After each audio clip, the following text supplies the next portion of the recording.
মসজিদে আসার তৌফিক দান করেছেন, সে মহান রব্বুল আলামিনের লাখ শুকরিয়া আদায় করে আমরা সকলে বলি আলহামদুলিল্লাহ। দরুদ ও সালাম বর্ষিত হোক আমাদের মানবতার মুক্তির দূত সাইয়্যিদুল মুরসালিন খাতামুন নবিয়্যিন নবীনা মুহাম্মদুর রাসূলুল্লাহ সাল্লাল্লাহু আলাইহি ওয়াসাল্লামের প্রতি। আল্লাহুম্মা সাল্লি আলাইহি আল্লাহুম্মা বারিক আলাইহি। সম্মানিত উপস্থিতি, আজকে আমরা জুমার খুতবা যে বিষয়ে আলোচনা করব সেটি হচ্ছে আল্লাহর কিতাব মানবতার দিশারি সম্পর্কে আমরা কোরআন হাদিস থেকে সংক্ষিপ্ত সময়ে আলোচনা করার চেষ্টা করব। ওয়া তাওফীক ইল্লা বিল্লাহ, আলাইহি তাওয়াক্কালতু ওয়া ইলাইহি উনীব। সম্মানিত উপস্থিতি, আজ সারা পৃথিবীতে যে জুলুম, অন্যায়, অত্যাচার, অবিচার যা কিছু সংঘটিত আমাদের দু চোখের সামনে আমরা দেখতে পাচ্ছি, এর সবকিছুর ভবিষ্যৎবাণী ফলাফল আমাদের নবীজি মুহাম্মদুর রাসূলুল্লাহ সাল্লাল্লাহু আলাইহি ওয়াসাল্লাম তিনি করে গেছেন 1400 বছর পূর্বে। আইয়ামে জাহিলিয়াতের যুগে যখন নবী তাকে নবুয়তের দায়িত্ব দেওয়া হয়নি, তখনও তিনি জীবিত আরবে, তিনি জীবিত থাকা অবস্থায়ও আমাদের অবস্থা চিন্তা করে যে আমি কোথায় ছিলাম, কোথায় আসলাম, কেন আসলাম এবং কোথায় যাচ্ছি। এই 3-4 প্রশ্ন নিয়ে যদি কেউ চিন্তা ভাবনা করে, তাহলে সে তার রবকে পরিপূর্ণভাবে চিনতে পারবে এবং রবের যে মর্যাদা কদর রয়েছে সেটা অনুধাবন করে সে রবকে কি করতে পারবে, মানতে পারবে। তখন সে বুঝতে পারবে যে আমি কেমন মালিকের সৃষ্টি, কেমন রব আমাকে সৃষ্টি করেছে। এটা যতদিন না পর্যন্ত তার রবকে চিনতে না পারবে, মালিককে যতদিন না পর্যন্ত চিনতে না পারবে, ততদিন পর্যন্ত মুসলমান রাস্তাঘাটে শিয়াল, কুকুর, বিড়ালের মতো কি করে লাথি দেবে। আমার একটা কুকুর যদি লালিত পালিত হয়, একটা বিড়াল যদি আমি পুষি, লালিত পালিত করি, আমি আমার একটা গরু, আমার একটা ছাগল, হাঁস, মুরগি যেটা আমি লালন পালন করি, সেটার আমি মালিক, আমি তত্ত্বাবধান করি, আমি সেটার দেখাশোনা করি। অর্থাৎ আমার গরুটার বিন্দু পরিমাণ ক্ষতি হোক বা আমার কুকুরটাকে কেউ ইট মারুক, আমি মালিক হয়ে যখন আমি মালিক দায়িত্ব নেব, তখন আমার কুকুর পর্যন্ত আমি ক্ষতি হতে দেব না। কথা বুঝতে পারেন? কারণ ওই কুকুরের দায়িত্ব নিয়েছে আমি, কুকুরের মালিক আমি, কুকুর আমাকে চিনে, সে জানে যে আমি ওর মালিক। অর্থাৎ যখনই সে আমাকে মালিক হিসেবে মেনে নিয়েছে, আমার কথা শুনে, আমি ডানে বললে ডানে যায়, বামে বললে বামে যায়, তখন ওই কুকুরের বিন্দু পরিমাণ ক্ষতি হোক, এটা আমি মালিক হিসেবে চাপো না। তো আমার রবকে যদি আমরা চিনতে পারি, তাহলে আমরা কখনো বিপদে পড়ে বা আমাদেরকে লাথি মারুক বা আমাদের উপর জুলুম নির্যাতন করুক, এটা আমার রব হতে দিবে না। কারণ তখন আমি তার বান্দা আর তিনি আমার মালিক। তো এখন কেন আমাদের উপর এই জুলুম নির্যাতন হচ্ছে, কেন অমানবিক নির্যাতনের শিকার হচ্ছে, মুসলমান কেন মার খাচ্ছে, মুসলমান সারা বিশ্বে কেন নির্যাতিত, নিষ্পেষিত, এর কারণ হচ্ছে রবকে চিনতে পারিনি। আর রবকে চেনার সবচেয়ে বড় মাধ্যম পৃথিবীতে, সেটা হচ্ছে কি? কোরআন, আল্লাহর কিতাব।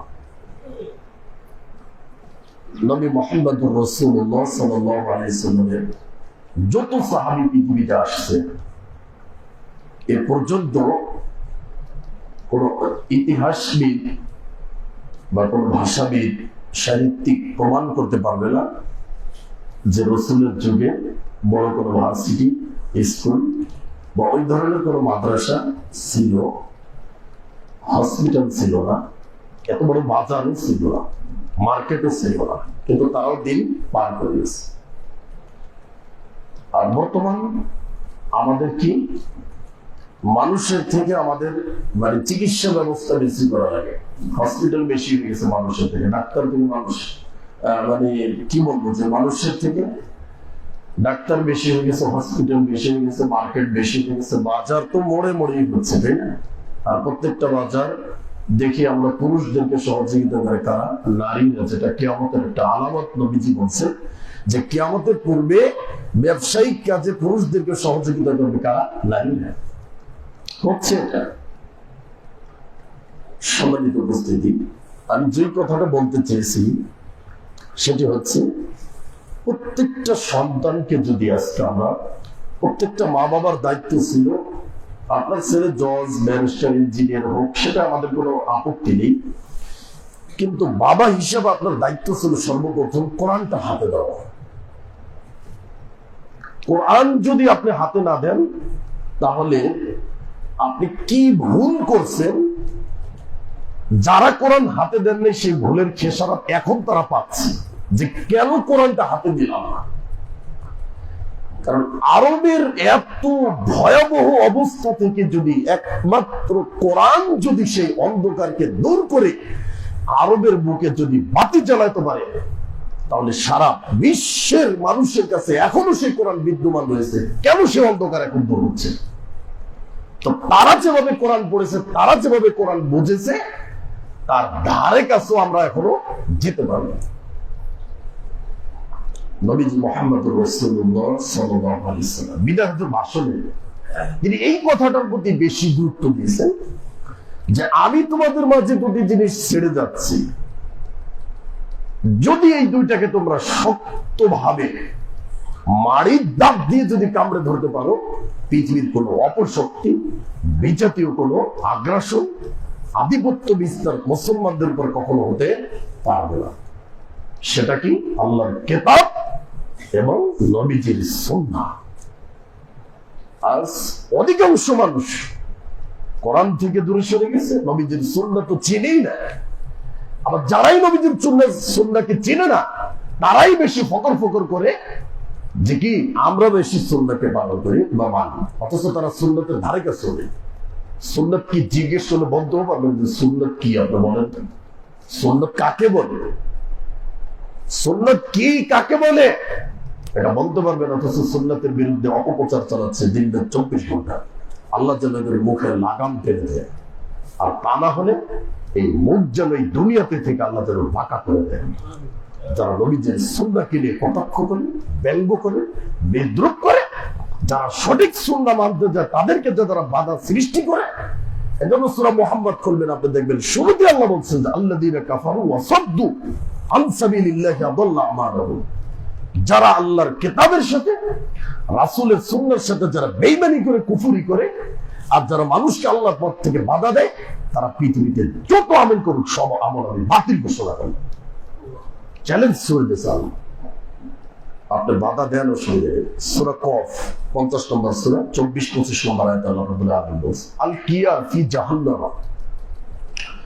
জাহান্নামের ফেরেশতাদেরকে বলতেছেন যে আল কিয়া ফি জাহান্নাম কুল্লা কাফারিন আনিদ।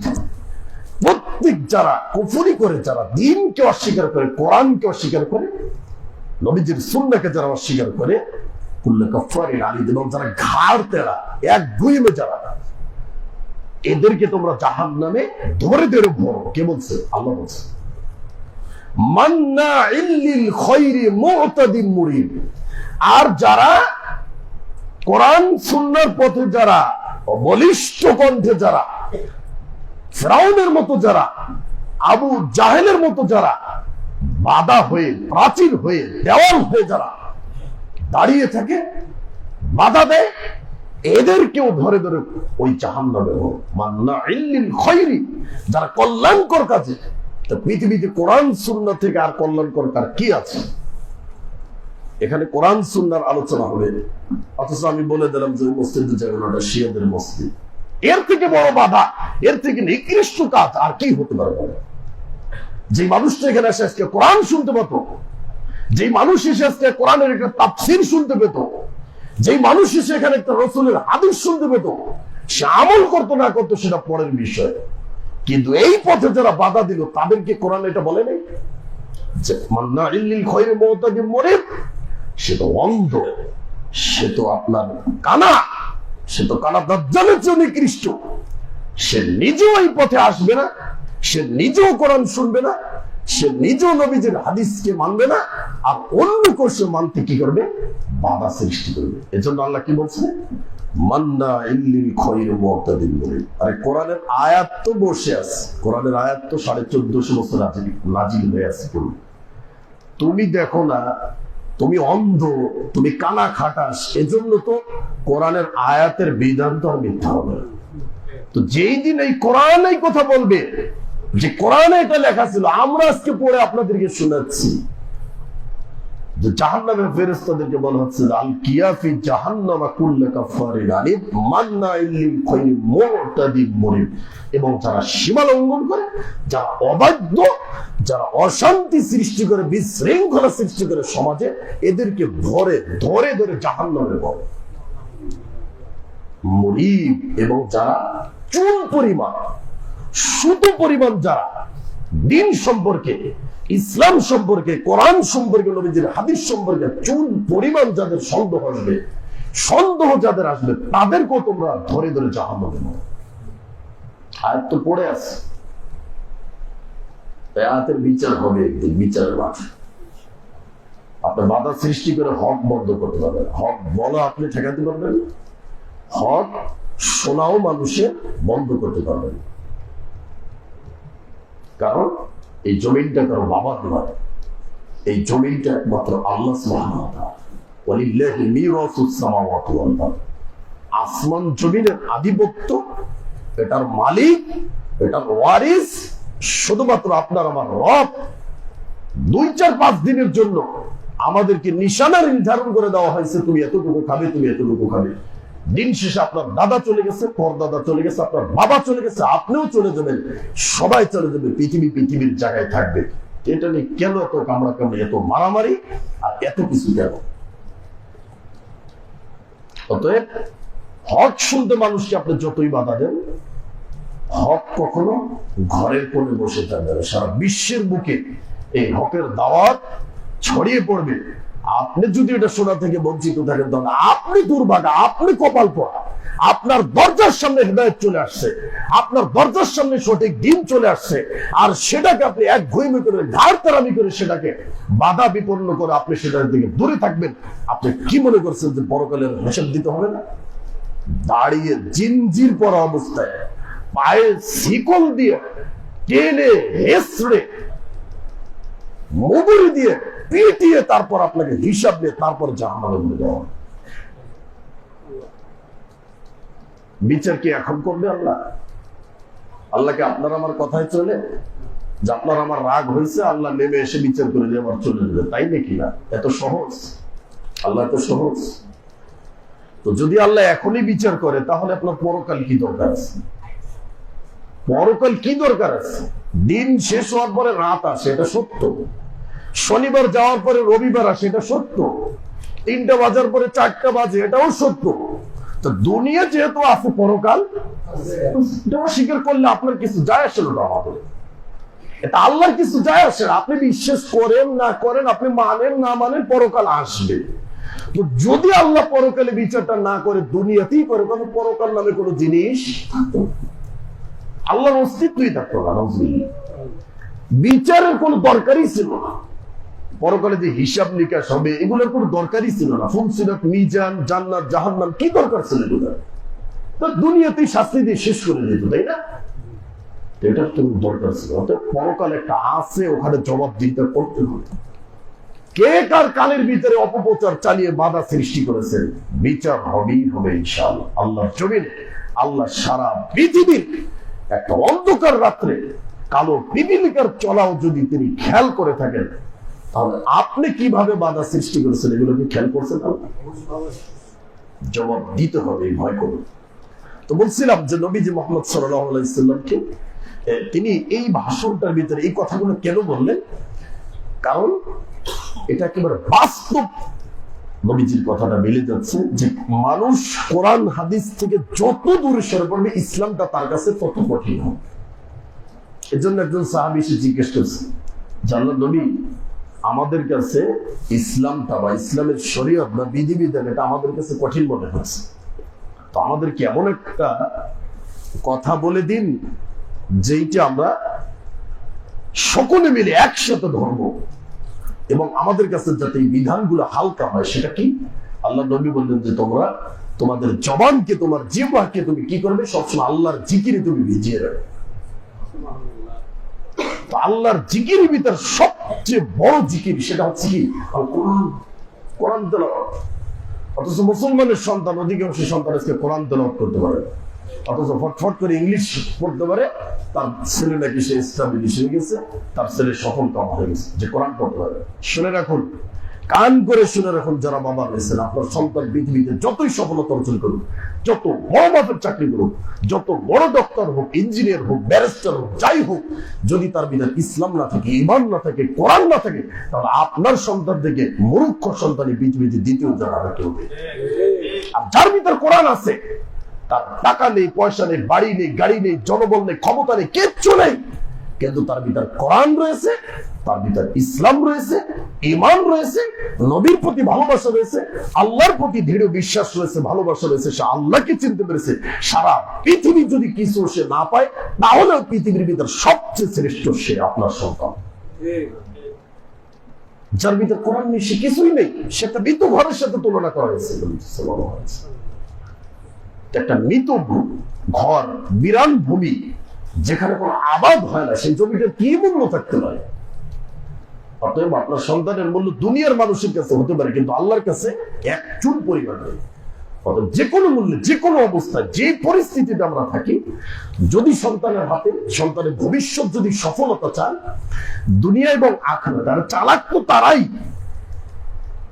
যারা দুনিয়াতে বসে পরকালের পাথেয় অর্জন করে। আল কাইয়িসু মান দানা, জ্ঞানী তো ওই ব্যক্তি যেই ব্যক্তি কি করে? দুনিয়াতে বসে পরকালের পাথেয় অর্জন করে, যে পরকাল নামক একটা জিনিস রয়েছে, আমাকে যে কোনো মূল্যে ওইখানে সফলতা করতে হবে, অর্জন করতে। দুনিয়ার জীবনের সফলতা করে দিল 60 বছরের জীবন, আপনার ছেলে ইন্টারমিডিয়েট পাস করছে 20 বছরে, এরপরে গ্রাজুয়েশন শেষ করে, তারপরে মাস্টার শেষ করে, ডক্টরেট করে 30 বছর পার হয়ে গেছে। চাকরি পাইতে পাইতে ধরেন আর 5 বছর, কত বছর ইনকাম শুরু করবে? 40-35 বছর ইনকাম শুরু করে কয় বছর ইনকাম করবে?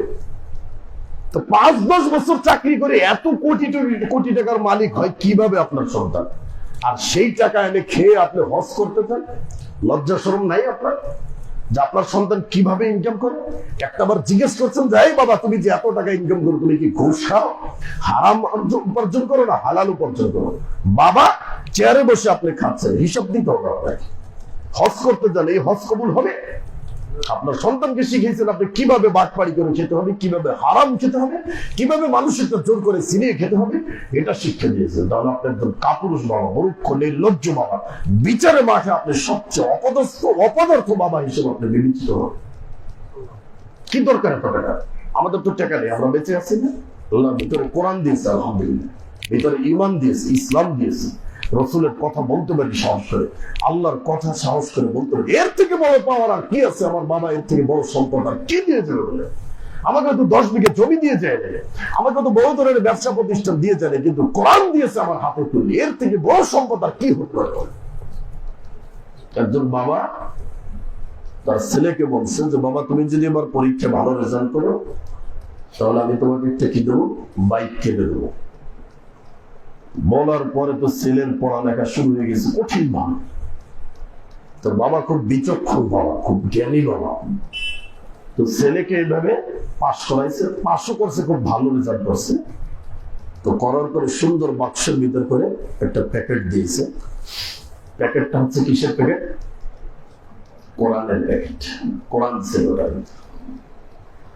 তো সন্তান দেখে খুব রাগ হয়ে গেছে, যে এত কষ্ট করে পড়ালেখা করলাম, এত কষ্ট করে পাস করলাম, বাবা আমাকে কথা দিয়েছে যে আমাকে মোটরসাইকেল কিনে দেবে, বাইক কিনে দেবে, অথচ বাবা আজকে আমার সাথে কি করলো? প্রতারণা করলো। ছেলে রাগ হয়ে বাড়ি থেকে বের হয়ে গেছে। 25-30 বছর পরে বাড়িতে আসছে, দেখি বাবা জীবিত আছে। তো আসার পরে দেখেছে বাবা মারা গেছে, কিন্তু ওই যে বাক্সটা দিয়েছিল, বাক্সটা খুলে নাই, বাক্সটা দেখেই বুঝতে পারছে যে বাক্সের ভিতর তো আর চাবি হবে না, এত বড় বাক্সের ভিতর কি আর চাবি হয়? তো বাক্সটা খুলে দেখে যে বাক্সটার ভিতরে একটা কোরআন রয়েছে, আর ওই কোরআনের পাশে বাইকের চাবিটাও রয়েছে। বুঝতে পারলে কথা? তো এরকম বাবা হন আপনি, সন্তানকে বাইকও দেবেন ঠিক আছে, কিন্তু বাইকের পাশাপাশি কি দেন? কোরআন হাতে দেবেন। এরকম আদর্শ কি থাকবে, তখন সন্তানের চোখ বের ঘর করে পানি পড়বে যে আমার বাবা থেকে আদর্শ বাবা কি হতে পারে, যে বাবা আমার হাতে কোরআন তুলে দিয়েছে, কোরআনের পরে তারপরে বাইক, কোরআনের আগে বাইক নয়। আর এখনের মা বাবা আমরা যারা, আমরা আগে বাইক দিই, পরে কোরআনের চিন্তা ভাবনা করি, যার কারণে আমার সন্তান কথা শোনে না, আমার সন্তান যা ইচ্ছে তাই চলে। আর কোরআন যখন আপনি না দিবেন, তখন আপনার ছেলে 100% সে নাস্তিক হবেই হবে। আর নাস্তিক মানে তার কাছে কোনো ইসলাম নেই, কোনো বিধিবিধান নেই, সে স্বাধীন মুক্ত, সে যেমনি মন চায় তেমনি চলবে। আজকে কি অধিকাংশ ছেলেদের চরিত্র এটা নয়? সে কোনো বিচার হবে, বা আল্লাহ আছে, বা পরকাল আছে, বা আমাকে কোরআন শিখতে হবে, ইসলাম জানতে হবে, এটাই আমার পরকালের সম্বল, এটাই আমার সবকিছু। আজকে কি মানুষের মানসিকতা এরকম হচ্ছে? প্রত্যেকটা মানুষের চিন্তা কি পরকাল? প্রত্যেকটা মানুষের চিন্তা কি যে আমাকে কোরআন শিখতে হবে? প্রত্যেকটা মানুষের চিন্তা ভাবে আছে আমাকে হাদিস শিখতে হবে, নবীজির সুন্নাহকে অনুসরণ করতে হবে, দিন জানতে হবে, দিন শিখতে হবে। দিন শেখার জন্য তো আপনাকে মক্কা থেকে মদিনায় যেতে হবে, বাংলাদেশ থেকে মক্কায় যেতে হবে, মদিনায় যেতে হবে, যেখানে আমি দিন পাবো সেখানে যাব।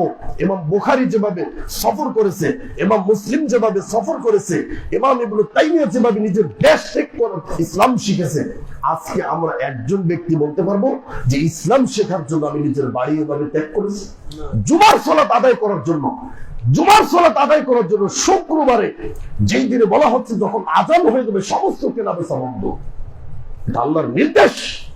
জুমার দিনটা পর্যন্ত যেখানে কোরআন এবং হাদিসের আলোচনা হবে, এতটুকু ক্লাসের জন্য, আধা ঘন্টা 1 ঘন্টার ক্লাসের জন্য আমরা আমাদের দুনিয়ার ব্যবসা ছেড়ে আসতে পারি। আসি কখন? একটা মাত্র যায়। এখন কি ঘটনা শুরু? মসজিদ ফাঁকা, এখন আসেন অনেক, জবাব দিতে হবে, দিতে হবে। এই এলাকার মানুষের জবাব দেবে বিচারের মাঠে। আপনারা যারা দূর থেকে আসছেন তারা জবাব দেবেন। যত আপনারা এক ঘুমে করে কাজ করা, বিচার দিতেই হবে আল্লাহর কাছে। এটা ইসলাম, এটা কোরআনের বিধান, এটা নবীজির হাদিস, এটাই সুন্নাহ। আপনাকে সুন্নাহ কিনে আপনি বড় গর্ব করেন, কই আপনার সুন্নাহ?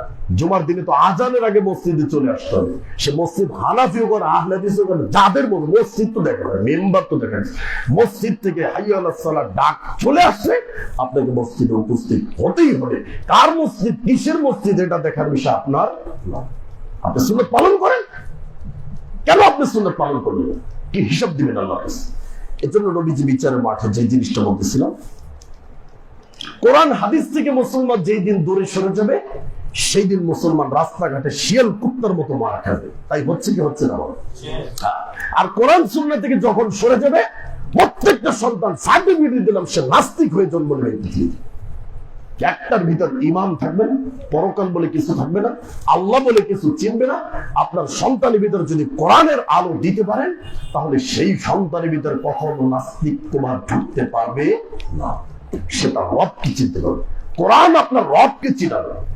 কোরআন এটা চিনাবে যে মা বাবার সাথে কিভাবে আচরণ করতে হয়। আর যখনই কোরআন থেকে দূরে সরে যাবে, তখনই তাকে বস্তুবাদী চিন্তা শিখাবে যে তোমার মা বাবার সেবা করে তুমি দুনিয়াতে কি পাবে। এই বুড়া বুড়িকে ঘর থেকে বের করে দেবে। আর যখনই আমাকে কোরআন হাতে দিবে, আমার মা বাবা আমার হাতে কোরআন তুলে দিচ্ছে, আজকে আমার মা বাবার সামনে আমি স্যালেন্ডার হয়ে বসে আছি। আমার মুখ দিয়ে বা আমার কখনোই সাহস হবে না যে আমি আমার মা বাবাকে বৃদ্ধাশ্রমে রেখে আসি। অথচ হাজারো শিক্ষিত ঘরের সন্তান হয়ে, হাজারো বিদ্যা ডিগ্রি অর্জন করে তার মা বাবাকে গাজীপুর বৃদ্ধাশ্রমে রেখে আসছে। গিয়ে দেখুন, চোখের পানি জোর করে ধরছে। কি অপরাধ তাদের? এর মতো কুলাঙ্গার সন্তান জন্ম দিয়ে সেই মা বাবা ভুল করেছে? না, ভুল একটাই করেছে যে কোরআনটা হাতে তুলে দেয়। সবচেয়ে বড় ভুল এটাই করছে। আপনি হাজারো মা বাবার যে আপনি ইন্টারভিউ নিয়ে আসেন, জিজ্ঞেস করেন যে আপনার ছেলেকে যে এই আপনার অর্থবিত্ত দিয়ে সারা জীবন চাকরি করে পেনশনের টাকা দিয়ে আপনার সন্তানকে মানুষ করে ওই আমেরিকা, লন্ডনে, কানাডা, সুইজারল্যান্ডে পড়িয়ে আপনি কি ভুলটা করেছেন? বলবে যে সন্তানের হাতে কোরআন তুলে দিলে এটাই সবচেয়ে বড় ভুল হয়েছে। যদি কোরআন তুলে দিতাম তাহলে আমার সন্তান বুঝতো যে না মা বাবার সেবা কিভাবে করতে হবে। নবীজি শিখিয়ে দিয়েছে, আল্লাহ কোরআনে বলছে, আল্লাহ কোরআনের ভিতর শব্দটা বলে দিয়েছে যে মা বাবার সাথে উফ শব্দ বলতে পারবে না। হাদিস তো পরে কোরআনে বলে দিয়েছে যে মা বাবার সাথে উফ শব্দটা বলতে পারবে না। আর এই সেকুলারিজম আপনাকে শিক্ষা দেবে কি নাস্তিকবাদ, যে মা বাবার সাথে যত দুর্ব্যবহার করবে, মা বাবাকে যত দ্রুত বাড়ি থেকে বের করবে, ওই বাড়িতে শান্তি আসবে। কারণ মা বাবাকে সেবা করলে যে সওয়াব পায়, এটা কি দেখা যায়? দেখা যায়? কিসের দেখা যায়? তাহলে তুমি কেন এই যেটা দেখা যায় না সেটার জন্য তুমি কি জন্য এত সুন্দর এই বুড়া বুড়ির গুমুখ পরিষ্কার করবে, আর এই ডাস্টবিনকে বাড়িতে রাখবে, বের করে দাও বাড়িতে। বাড়ি পরিষ্কার রাখো, বাড়িতে আনবে তোমার বন্ধু বান্ধব, তোমার বান্ধবীদের, যাদেরকে নিয়ে তুমি আড্ডা করবে, গ্লাসের লগে গ্লাস বাড়ি দিয়ে মাতাল হয়ে মদ খাবে, বান্ধবীদেরকে নিয়ে অন্ধকার গোপন রুমে শুয়ে থাকবে বউ বাসায় থাকা অবস্থায়। হয় না? হয় না? তারপরে তোমার ওই জুয়াখোর, মদখোর, গাঞ্জাখোর, টেন্ডারবাজ, জুলুম বাস, এদেরকে তুমি নিয়ে বাসার ভিতরে আড্ডা করবে বন্ধু বান্ধবকে নিয়ে। আর যেই মা বাবার সেবা করলে, যেই মা বাবার যত্ন করলে তুমি জান্নাত পেয়ে যাও, সেই মা বাবাকে তোমাকে এই সেকুলারিজম, এই সব কিছু যত ধরনের ইসলাম ব্যতীত, কোরআন ব্যতীত যত পড়ালেখা রয়েছে, এগুলো যখন তুমি শিক্ষায় শিক্ষিত করবে, তারা তোমাকে শিক্ষা দেবে যে মা বাবাকে যত দ্রুত বাড়ি থেকে বের করবে, তত তোমার ঘরের ভিতরে কল্যাণ চলে আসবে। আমরা তো পারবো না। তো বলছিলাম, নবীজের কথা আজকে বাস্তব সত্যতে পরিণত হয়েছে। মুসলমান আজকের দিনে যদি, কারণ আল্লাহ নবী মুহাম্মদ সাল্লাল্লাহু আলাইহি ওয়াসাল্লামের একটা হাদিস, মুসলিম শরীফের হাদিস, তিনি বলছেন যে ইন্নাল্লাহা ইয়ারফাউ বিহাদাল কিতাব আকওয়ামান, এই কোরআনের মাধ্যমে আল্লাহ একটা জাতিকে তিনি একেবারে নিচু থেকে উচ্চ শিখরে নিয়ে যেতে পারেন এই কোরআনের মাধ্যমে। আর এই কোরআনকে যদি কেউ অবমাননা করে, কোরআনের অবাধ্য হয়ে যায়, কোরআনকে যদি না চিনে, কোরআনকে যদি না শিখে, কোরআনের বিধিবিধান যদি সমাজে, পরিবারে, ব্যক্তির জীবনে যদি এটা সে বাস্তবায়ন না করে, তাহলে এই কোরআনই তাকে পারে একেবারে অধপতনের অতলতলে নিয়ে যেতে। মক্কার অবস্থা কি তাই নয়? আজকে মক্কায় স্বর্ণের খনি, এমন কোন ফল নেই যেই ফল মক্কা নগরীতে পাওয়া যায় না, এমন কোন ফল নেই সারা বছর। এটা ইব্রাহিম আলাইহিস সালামের একটা দোয়ার বদৌলতে এটা হয়েছে।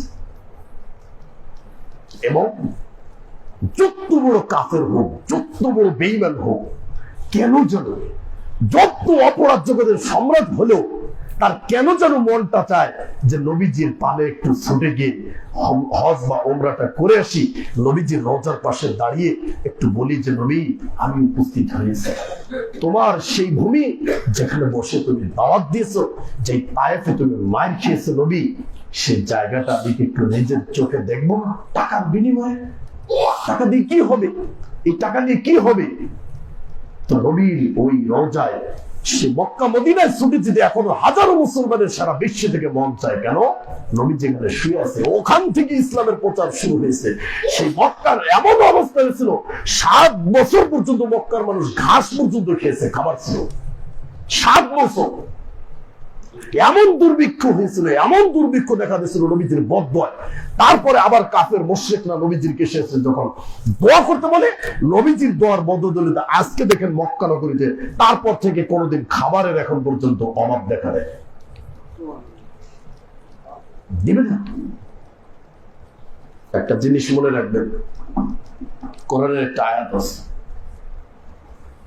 যখনই আপনাকে দুনিয়ার সব কিছু উন্মুক্ত করে দেওয়া হবে, অর্থাৎ আপনি অপরাধ করেন, তারপরও আপনার ইনকাম ভালো আছে, আপনি অপরাধ করতেছেন, বিশাল বড় বড় পাপ করেন, নিজে নিজে আবার মনে মনে বলেন যে এত পাপ আমি করি, ভালো তো আছে, কোনো বিপদ তো হয় না, কোনো সমস্যা তো হয় না, সবকিছু চলছে।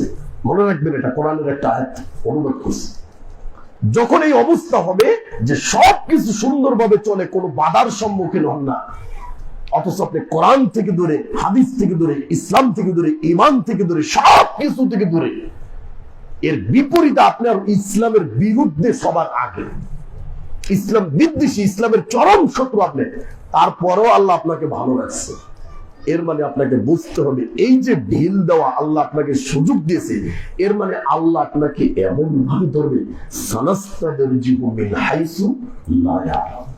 আল্লাহ বলছেন আমি মানুষকে সুযোগ দিয়ে ঢিল দিয়ে পরিশেষে এমন ভাবে পাকড়াও করি সে বুঝতেও পারে না যে সে আর পিছে যাওয়ার সুযোগ পাবে। ফেরাউনকে ধরে নেই, ফেরাউনকে সুযোগ দেয় না, সুযোগ দিয়েছে। কিন্তু যেই দিন ধরছে সেই দিন কলেমা পড়ে মুক্তি পেয়েছে পড়ে নাই, লা ইলাহা ইল্লাল্লাহ আমানতু বিমূসা ওয়া হারুন বলে নাই।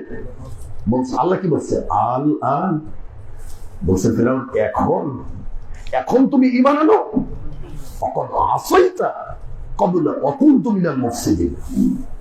আল আন অকদ আসাইতু ক্বাবলা ওয়া কুনতু মিনাল মুফসিদিন। এই নদীতে, নীল নদের ডোবার পূর্বে তোর থেকে বেঈমান বিশ্বের বুকে দ্বিতীয় ছিল, আর এখন যখন বিপদে পড়ছো এখন তুই বলতেছিস আমি ঈমান আনছি। তাও কি বলছে, আমি হারুন, মুসা এবং হারুনের রবের প্রতি ঈমান আনছি। কেন বলছে এটাকে? ওই সময় বলে নাই যে আমি আল্লাহর প্রতি ঈমান আনলাম, বলে নাই। কেন? কারণ যদি কোনোভাবে বেঁচে যায় তাহলে তো তার পূজারা বলবে যে কি ব্যাপার, তুমি সারা জীবন আমাদেরকে বললে যে এরকম আমি রব, দ্বিতীয় কোনো রব নেই, আল্লাহ মিথ্যা, তো আজকে তুমি বিপদে পড়ে সেই রবের প্রতি কেন ঈমান আনলে? যে জন্য মুসা এবং হারুনের রবের প্রতি ঈমান আনছে, যাতে বলতে পারে বেঁচে গেলে যে আমি তো রবের প্রতি ঈমান আনি, আমি তো মুসার হারুনের রবের প্রতি ঈমান আনছি। মানে ওই সময়ও শয়তানি মনের ভিতরে, বুঝতে পারছেন কত বড় একঘেয়েমি, কত বড় অহংকার, কত বড় জিদ, কিন্তু তার কলেমা, তার লা ইলাহা ইল্লাল্লাহ আল্লাহর প্রতি ঈমান তাকে মুক্তি দিতে পারে। কেন? সে ওই অবস্থার পূর্বে সে ভালো ছিল না। তো আল্লাহ রাব্বুল আলামিন ফেরাউনকে মুক্তি দেয় না, অতএব আপনাকে আমাকে মুক্তি দেবে না। আপনি কি চিন্তা করছেন? অতএব যাদেরকে এই সুযোগগুলো দেওয়া হচ্ছে যে আপনি ভালো আছেন খুব, ইসলামের মধ্যে থেকেও ইসলাম না মেনে, ঈমান না মেনে, আকীদা না বুঝে, কোরআন না পড়ে, হাদিস না গবেষণা করে আপনি ভালোই আছেন, দিনকাল ভালোই চলছে, ব্যবসা বাণিজ্য, আপনি শুনে রাখেন আল্লাহ আপনাকে এমন ভাবে ধরবে, এক চুল পরিমাণ সুযোগ আপনাকে দেবে না, ফেরাউনের মতো পাকড়াও করবে আপনার। আল্লাহ আমাদেরকে ওই অবস্থা থেকে মুক্তি দান করে। সম্মানিত উপস্থিতি, বলছিলাম বিদাহাতের ভাষণের সবচেয়ে গুরুত্বপূর্ণ যেটা, সেটা হচ্ছে কি কোরআন এবং সুন্নাহ। আজও যদি এখন থেকে যদি আপনি প্রতিজ্ঞা করেন যে কোরআন যেভাবে বলেছে, হাদিস, নবীজির হাদিস যেভাবে বলেছে, আপনি যদি এখন থেকে প্রতিজ্ঞা করেন যে আমিও ঠিক ওইভাবে, রাষ্ট্রীয় ইসলাম আছে না আছে এটা আমি দেখতে যাবো, রাষ্ট্রীয় ইসলাম থাকলে আমাকে সালাতের জন্য বাধ্য করবে, ঠিক আছে, কিন্তু আমি নিজে যদি আল্লাহর কোরআন মেনে যদি 5 ওয়াক্ত সালাত পড়ি, আমার অপরাধ হবে, গুনাহ হবে, রাষ্ট্র জেলে ভরবে না। রাষ্ট্রের ভিতরে ইসলামী রাষ্ট্র নেই, কিন্তু পর্দার ব্যবস্থার কথা ইসলাম বলে নাই, রাষ্ট্রে বলে নাই, কিন্তু ইসলাম তো বলছে, কোরআন তো বলছে, নবীজি তো বলছে। তো কোরআন মেনে, রসুলের হাদিস মেনে, ইসলাম মেনে যদি আমি আমার বাড়িতে পর্দার ব্যবস্থা করি, অপরাধ হবে? ইসলাম আগে নিজে মানতে হবে, আগে নিজের ভিতর নিয়ে আসি। যদি এই পর্দার বেড়া দিলে, যদি আপনি কোরআন আপনার সন্তানকে মাদ্রাসায় দিলে, কোরআন হাতে তুলে যদি রাষ্ট্র জেলে ভরে, তারপরে দেখা যাবে যে না রাষ্ট্র কি করছে আপনাকে। কিন্তু রাষ্ট্র তো আপনাকে ইসলাম মানতে বাধা দেয় না। আপনি কেন রাষ্ট্রের দোহাই দিবেন যে রাষ্ট্র, ইসলামী রাষ্ট্র আগে হইল তারপরে হবে, ঠিক আছে, এটা পরে শোনা, কিন্তু আপনার নিজের ভিতর ইসলাম নিয়ে আসেন আগে, আপনার সন্তানের ভিতর ইসলাম তুলে দেন, কোরআন হাতে দেন, সমাজটা ইসলামী সমাজ হোক, পরিবারটা ইসলামী পরিবার হোক, ব্যক্তি জীবনে আপনি ইসলাম নিয়ে আসেন, দেখবেন যে রাষ্ট্র এমনি ইসলামী রাষ্ট্র হয়েছে। ইসলামী রাষ্ট্র ছাড়া কি পর্দার বেড়া বাড়িতে দেওয়া যাবে না? ইসলামী রাষ্ট্র ছাড়া কি 5 ওয়াক্ত নামাজ পড়া যাবে না? ইসলামী রাষ্ট্র ছাড়া কি আপনার ওই যে কিস্তি, ব্রাক, সুদ, ঘুষ এগুলো বন্ধ করা যাবে না? কেন যাবে? এগুলো তো আমার নিজের ব্যক্তিগত, আমি যে পাপটা করি এটার জন্য আমাকে দায়বদ্ধ থাকতে, এটার জন্য আপনাকে ওই ইসলামী রাষ্ট্র কোনো দায়বদ্ধতা দেবে না। সম্মানিত উপস্থিতি, তো বলছিলাম যে এখন থেকে যদি আমরা প্রতিজ্ঞা করি যে আমরা কোরআন এবং হাদিস অনুযায়ী, ইসলাম মানে দুইটা বিষয়ের নাম আগেই বলছি, কিয়ামত পর্যন্ত বলবো, যতদিন জীবন থাকে ততদিন বলবো যে ইসলাম মানে কোরআন আর হাদিস। ইসলাম মানে কোরআন এবং সহিহ হাদিস। সহিহ কেন বলি? ওই যে বলছিলাম যেই দিন থেকে ভেজাল ঢুকে গেছে সেদিন থেকে আমরা সহিহ বলা দিয়েছি, ভেজাল ঢোকার আগ পর্যন্ত সহিহ বলি। কারণ আপনিও যখন বাজারে গিয়ে বলেন যে খাঁটি দুধ দেন, কেন এখন বলেন? কারণ এখন ভেজাল ঢুকে গেছে, মানুষকে বিশ্বাস করা যায় না। এর জন্য কোরআন এবং সহিহ হাদিস এই দুইটার সমন্বয় ইসলাম। এই দুইটার সমন্বয় পৃথিবীতে যত ইমাম, যত সালাফ, যত মানুষ তাবি সাহাবী যারাই মৃত্যুবরণ করেছে প্রত্যেকের এই মূলনীতি ছিল দুইটা, সেটা কি কোরআন এবং হাদিস। আল্লাহ নবী বেদাহাজের ভাষণে বলে গেছেন, যদি তোমরা কোরআন এবং হাদিসকে শক্তভাবে ধরতে পারো, পৃথিবীর কোনো বিজাতীয় অপশক্তি নেই যে তোমাদেরকে মারবে। এখন আপনি কোরআনের বিধান ঠিক মতো নিজে করতে চান, আপনি শুরু করেন, কোরআন বাচ্চার হাতে তুলে দেন, সমাজ থেকে অন্যায় দূর হবে, পরিবার থেকে অন্যায় দূর হবে, পরিবার থেকে অশান্তি দূর হবে, সমাজ থেকে অশান্তি দূর হবে, পরিবার থেকে বিশৃঙ্খলা দূর হবে, সমাজ থেকে বিশৃঙ্খলা দূর হবে, রাষ্ট্রটা একটা আদর্শ, একটা সুন্দর মার্জিত শৃঙ্খলাবদ্ধ রাষ্ট্রে পরিণত হয়ে যাবে ইনশাআল্লাহ। একমাত্র কোরআনই পারে।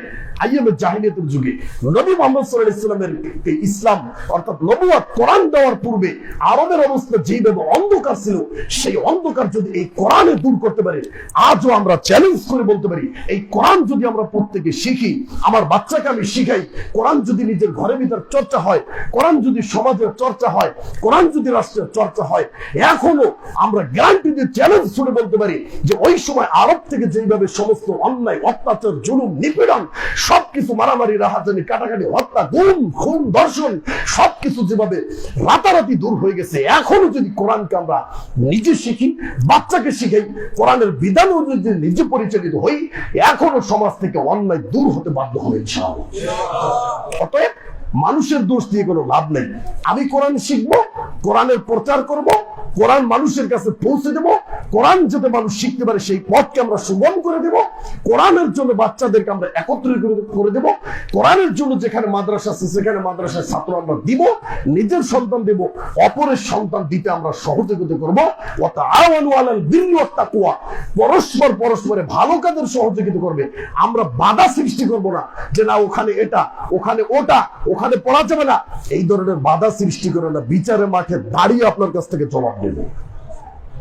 দুনিয়ায় বসে আপনার কাছ থেকে জবাব নেওয়ার আমার কোনো দরকার নেই, কারণ আল্লাহ কোরআনে বলছে ওয়ারিদ আনিল মুশরিকিন ওয়ারিদ আনিল জাহিলিন, জাহেলদের থেকে নবী তুমি এড়িয়ে চলো, মুশরিকদের থেকে যারা ইসলামের শত্রু, ইসলামের পথে যারা বাধা হয়ে দাঁড়ায়, কাটা হয়ে দাঁড়ায়, তাদেরকে তুমি ঘৃণা চোখে, তাদেরকে তুমি উপেক্ষা করে চলো।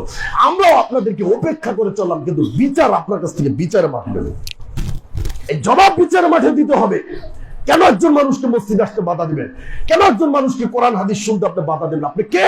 আপনি নবী? আপনি সাহাবী? আপনি তাবী? আপনি ইমাম আবু হানিফা?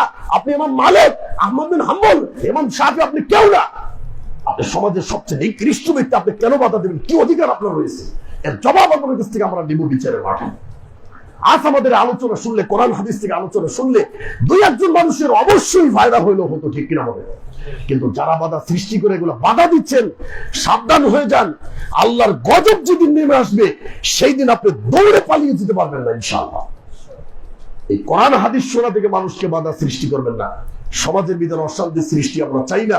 আমরা চাই মানুষকে সুষ্ঠুভাবে কোরআন এবং হাদিসের জ্ঞান দিতে। যদি এই জ্ঞানের দেওয়ার ভিতর পদ্ধতিতে বা বলার ক্ষেত্রে আমাদের কোনো ভুল হয়, ভাষাগত ভুল বা যে কোনো ভুল হতে পারে, মানুষ বলতে আমরা ভুল মানুষ। একজনে বলছে, এক ছাত্র বলছে যে উস্তাদ যত পড়ি সব তো ভুলে যায়। বলছে তুমি কি গরু না পশু? বলছে আমি মানুষ। তো মানুষ মানে তো ইনসান, ইনসান মানে তো ভুলে যাবে। তো মানুষ পড়বে ভুলে যাবে, এটার নামে কি মানুষ? কথা বুঝতে পারেন?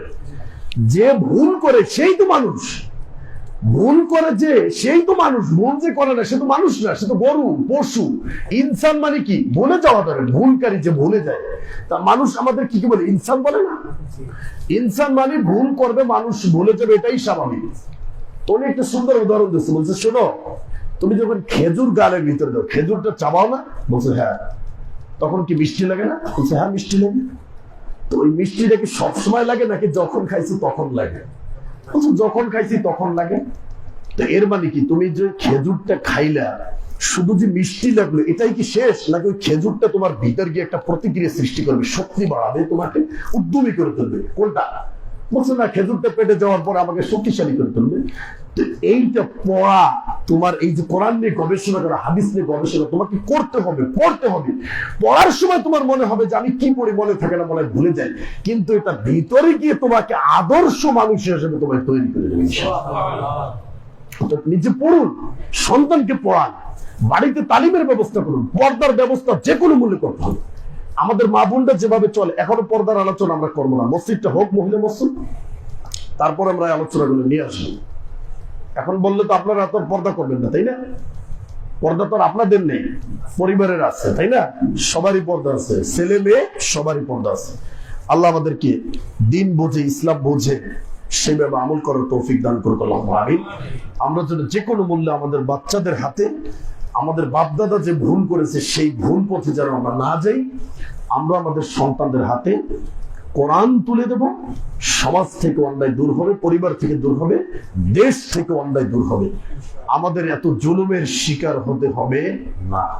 শুধু বাচ্চারা, আপনি একজন বাবা হিসেবে এটা আপনার কঠোর দায়িত্ব, নির্দেশ আল্লাহ এবং তার নবীর, যে কোনো মূল্যে বাচ্চার হাতে কোরআন তুলে দিতে হবে।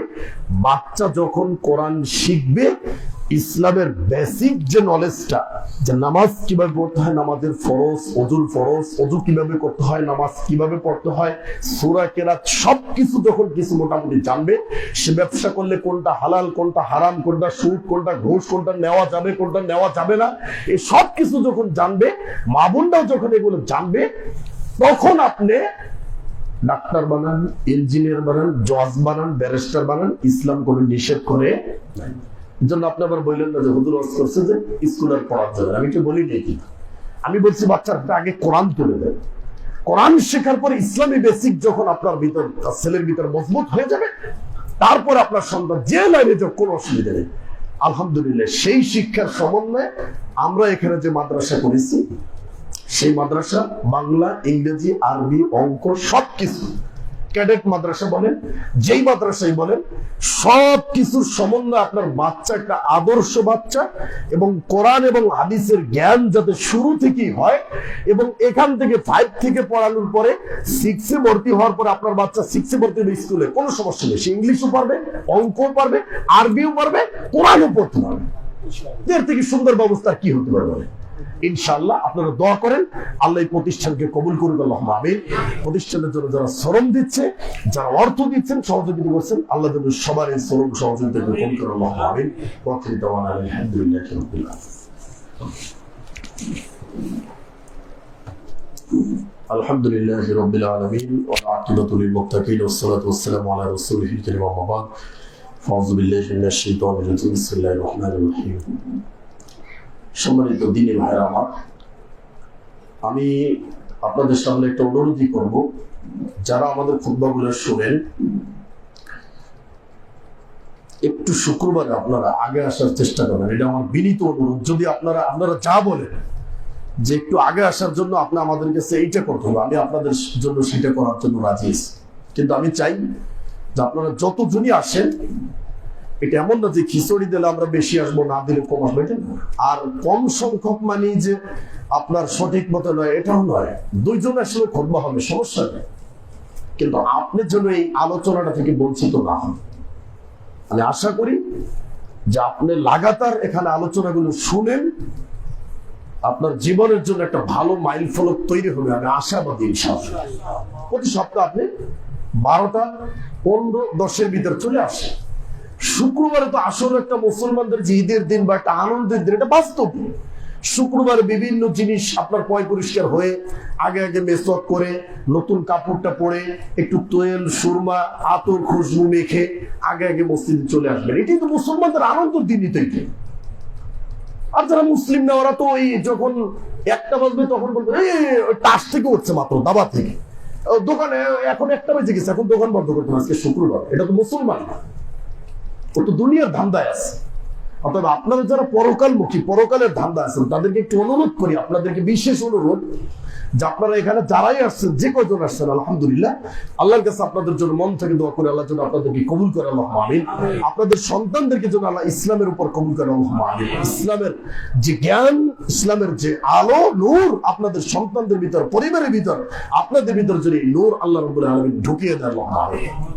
অতএব আপনারা একটু শুরু থেকে আসেন, এত ভালো হবে, আপনাদের ভালো হবে, আমিও আলোচনাটা করে মজা পাবো, এত আপনাদের ভালো হবে ইনশাআল্লাহ। এর জন্য আপনাদেরকে আমার বিশেষ অনুরোধ যে আপনারা এখানে একটু দ্রুত আসবেন ইনশাআল্লাহ। আল্লাহ তৌফিক দান করুন, আল্লাহুম্মা আমিন।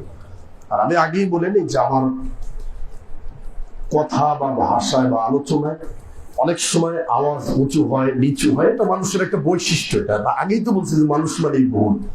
তো আমার কথায় আবার কেউ কোনো সময় যদি কষ্ট পেয়ে থাকেন ভাষায় বা ভাষার কঠোরতায়, আমি শুরুতেই ক্ষমা সুন্দর দৃষ্টিতে আপনাদের দেখার জন্য অনুরোধ করবো। আপনারা আমাদেরকে যেভাবে মনে করেন, কেউ ভাই হিসেবে, কেউ বন্ধু হিসেবে, কেউ যেভাবে মনে করেন, যার যার জায়গা থেকে আমাদেরকে ক্ষমা সুন্দর দৃষ্টিতে দেখবেন। এটা সবসময় আমার এই কথা থাকবে ইনশাআল্লাহ। কারণ এইখানে উঠলে এটা একটা আমানতের জায়গা। এখানে ওঠার পরে কে বাবা, কে সন্তান, কে আত্মীয় স্বজন, কে শ্বশুর, কে জামাই, কে শালক, কেউ এগুলো কিছুই মনে থাকে না। এখানে মনে থাকে যে এই জায়গাটা দাঁড়িয়ে আমার নবী খুতবা দিয়েছে বলে, এটাই শুধু মনে থাকে যে ওই আমানতটা যেন রক্ষা করতে পারি, কোনো খেয়ানত যেন না হয়, স্বজন প্রীতি যেন না চলে আসে, এটা যেন না হয়, এই ভয়টা ভিতরে থাকে। এর জন্য অনেক সময় একটু আওয়াজটা উঁচু হয় নিচু হয়, এটা যার যার একটা বৈশিষ্ট্য হয়ে যায়। তো আপনারা যদি কখনো কোনো কষ্ট নিয়ে থাকেন কোনো ভাই, দিনী ভাই, আপনারা সবাই আমাদের দিনী ভাই, সবাইকে মহব্বত করি। আগেই বলছি যে মসজিদ আল্লাহর ঘর, আপনাদের সবার, আমরা সবাই মিলে এখানে একটা ভালো মসজিদ আমরা স্থাপনা করব। এখানে একটা ভালো উন্নত মানের একটা মাদ্রাসা মসজিদ এখানে আমরা করব। সবাই মিলে আমাদের সকলের সম্মিলিত প্রচেষ্টা ইনশাআল্লাহ সেটা গড়ে উঠবে। আপনারা সবাই পরামর্শ দেবেন, অর্থ দেবেন, পাশে থাকবেন, সাথে থাকবেন। আপনাদের সহযোগিতায় পরামর্শে ইনশাআল্লাহ এখানে ভালো একটা প্রতিষ্ঠান গড়ে উঠবে বলে আমরা আশাবাদী ইনশাআল্লাহ। অতএব জানুয়ারি থেকে আমাদের সবকিছু দেখেন রেডি হয়ে আছে। এখানে বাচ্চাদেরকে দিবেন ইনশাআল্লাহ। আপনার বাচ্চা শুধু দেওয়ার দায়িত্ব আমার, আপনার, কিন্তু আপনার বাচ্চাকে কি শিক্ষা দিতে হবে, কেমনে শিক্ষা দিতে হবে, কিভাবে শিখাইতে হবে, কিভাবে বাচ্চা রাখতে হবে, কিভাবে বাচ্চাদেরকে আদর ভালোবাসা দিতে হবে, কিভাবে তাদেরকে শিক্ষা দেওয়া যায়, সেই দায়িত্বের জন্য আমরা দায়িত্বশীল যারা রয়েছি, আমরা ইনশাআল্লাহ আপনার বাচ্চার সাথে দায়িত্বশীল আচরণ আমরা করবো বলে আপনার আশা থাকে ইনশাআল্লাহ। অতএব নির্দ্বিধায় নিঃসন্দেহে নিঃসংকোচে আপনার সন্তানকে এখানে দিবেন। এখান থেকে নিয়ে আপনি যে কোনো হাই স্কুল বা যে কোনো ক্যাডেট মাদ্রাসা বা যে কোনো প্রতিষ্ঠান আপনি ভর্তি করাইতে যেতে পারেন, সেই রকম একটা সিলেবাসে, উন্নত মানের সিলেবাসে আমরা আপনার বাচ্চাকে পড়ানোর চেষ্টা করবো ইনশাআল্লাহ। এবং খুব দ্রুতই আমাদের মা বোনদের জন্য জুমার সালাতের ব্যবস্থা হয়ে যাবে।